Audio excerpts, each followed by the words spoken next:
चौथ माता और विनायक जी की जय हो। आज मैं आप सभी को सुनाने जा रही हूँ चौथ माता की कथा। बैसाख माह की चौथ की कथा। यह चौथ सौभाग्य बढ़ाती है, अन्न धन के भंडार भरती है, सुहाग को देती है और अमर बनाती है। सभी को पुत्र तथा पौत्र रत्न की भी प्राप्ति करवाती है। एक समय की बात है, किसी गांव में एक बुढ़िया अपने बेटे के साथ रहा करती थी। उसकी माँ 12 महीने की चौथ का व्रत करती थी। वह हर महीने की चौथ को 5 लड्डू बनाया करती थी। एक चौथ माता का, एक गणेश जी का और एक अपने बेटे को देती थी और एक खुद खाती थी और एक गाय को दिया करती थी। एक दिन बैसाख मास की चौथ पर बेटा पड़ोसन के घर गया और वहां पर चूरमा देखकर पूछने लगा। वह बोली, आज बैसाख मास की चौथ इसीलिए चूरमा बनाया है। बेटे ने कहा, मेरी माँ तो हर महीने की चौथ को चूरमा बनाती है। तो पड़ोसन बोली, तेरी माँ को तो घी के लड्डू खाने की आदत है, इसीलिए वह हर चौथ को व्रत किया करती है। तेरी मेहनत की कमाई वह बर्बाद करती है, सारे लड्डू खुद खाती है और तुझे एक लड्डू खाने को देती है। बेटा उसके बहकावे में आ गया और बोला, माँ तू तो सारे लड्डू खाती हो और मुझे एक ही लड्डू देती हो, तुम यह व्रत करना छोड़ दो। माँ ने कहा, बेटा मैं ये व्रत करना नहीं छोड़ सकती, यह तो मैं घर की सुख शांति के लिए करती हूँ। तुम यदि व्रत करना नहीं छोड़ सकती हो तो बेटे ने कहा, मैं विदेश जा रहा हूँ, यदि तुम मुझसे नाराज होकर जा रहे हो तो माँ ने कहा, चौथ माता की ये आंखें ले जाओ।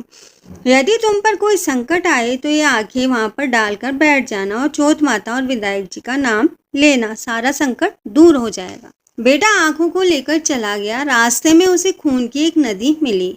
इस नदी को पार करना काफी मुश्किल था। उसने एक आंखा लेकर कहा, यदि मेरी माँ ने सच्चे मन से व्रत किया है तो ये नदी दूध और पानी की बन जाए। और उसने वहां पर आंखा डाल दिया और मुझे रास्ता मिल जाए, ऐसा उसने कहा। ऐसा कहते ही नदी दूध और पानी की बन गई और उसे रास्ता मिल गया। उसने नदी पार की और आगे चला गया।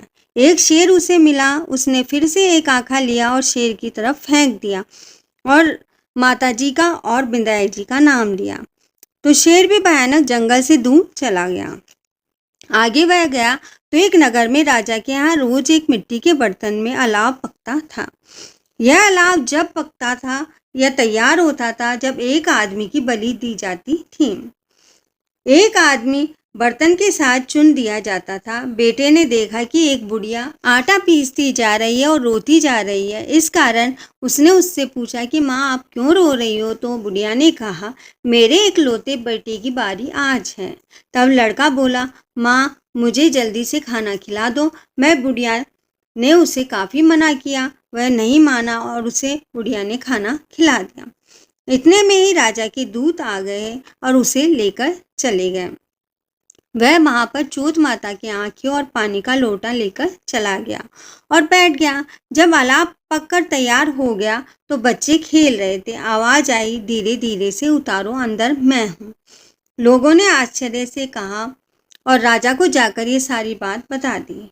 राजा खुद देखने के लिए आए और आवाज़ सुनी और बोले, अंदर कौन है, कोई भूत प्रेत हो या कोई देवता हो। तभी लड़का बाहर आकर बोला कि, और उसने सारी बात बता दी। राजा ये सुनकर बड़ा खुश हुआ और राजा ने नगर में ढिंढोरा पिटवा दिया कि सभी लोगों को बैसाखी चौथ का व्रत करना चाहिए और माता की और विनायक जी की पूजा करनी चाहिए।